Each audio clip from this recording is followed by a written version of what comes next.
My Own Self. In a tiny house in the North Country, far away from any town or village, there lived, not long ago, a poor widow all alone with her little son, a 6-year-old boy. The house door opened straight onto the hillside, and all around about were moorlands and huge stones and swampy hollows. Never a house nor a sign of life wherever you might look. For their nearest neighbors were the fairies in the glen below, and the will-o'-the-wisps in the long grass along the pathside. And many a tale she could tell of the good folk, calling to each other in the oak trees, and the twinkling lights hopping on to the very windowsill on dark nights. But in spite of the loneliness, she lived on from year to year in the little house, perhaps because she was never asked to pay any rent for it. But she did not care to sit up late when the fire burned low, and no one knew what it might be about. So, when they had had their supper, she would make up a good fire and go off to bed, so that if anything terrible did happen, she could always hide her head under the bed sheets. This, however, was far too early to please her little son, so when she called him to bed, he would go on playing beside the fire, as if he did not hear her. His mother did not often care to cross him. Indeed, the more she tried to make him obey her, the less heed he paid to anything she said, so it usually ended by his taking his own way.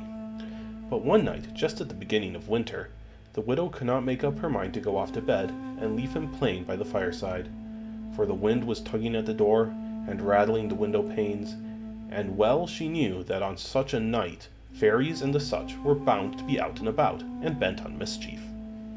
So she tried to coax the boy into going at once to bed.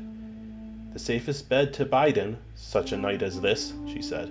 But no, he would not listen. The more she begged and scolded, the more he shook his head, and when at last she lost patience and cried that the fairies would surely come and fetch him away, he only laughed and said that he wished they would, for he would like one to play with. At that his mother burst into tears, and went off to bed in despair, certain that after such words something dreadful would happen, while her naughty son sat at his stool by the fire, not at all put out by her crying. He had not long been sitting there alone, when he heard a fluttering sound near him in the chimney, and presently, down by his side dropped the tiniest girl you could think of. She was not a foot tall, and had hair like spun silver, eyes as green as grass, and cheeks as red as June roses. The little boy looked at her with surprise. "Oh," he said, "what do they call ye?" "My own self," she said in a shrill but sweet little voice. And she looked at him too. "And what do they call ye?"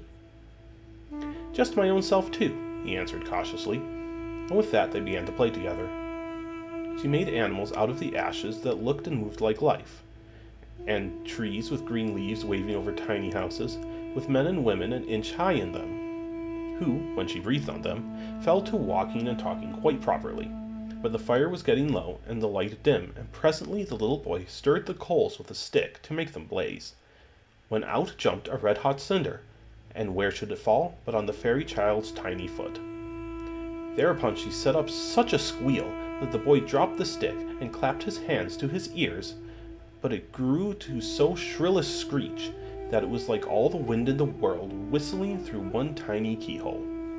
There was a sound in the chimney again, but this time the little boy did not wait to see what it was, but bolted off to bed, where he hid under the blankets and listened in fear and trembling to what went on.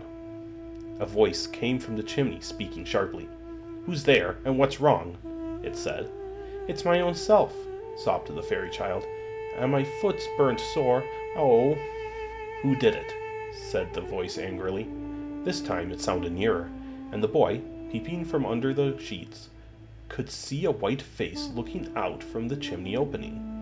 "Just my own self too," said the fairy child again. "Then if ye did it to your own self," cried the elf mother shrilly, "what's the use of making all this fuss about it?" With that she stretched out a long thin arm, caught the creature by its ear, and, shaking it roughly, pulled it after her, out of sight up the chimney. The little boy lay awake a long time, listening, in case the fairy mother should come back after all. And the next evening after supper, his mother was surprised to find that he was willing to go to bed whenever she liked.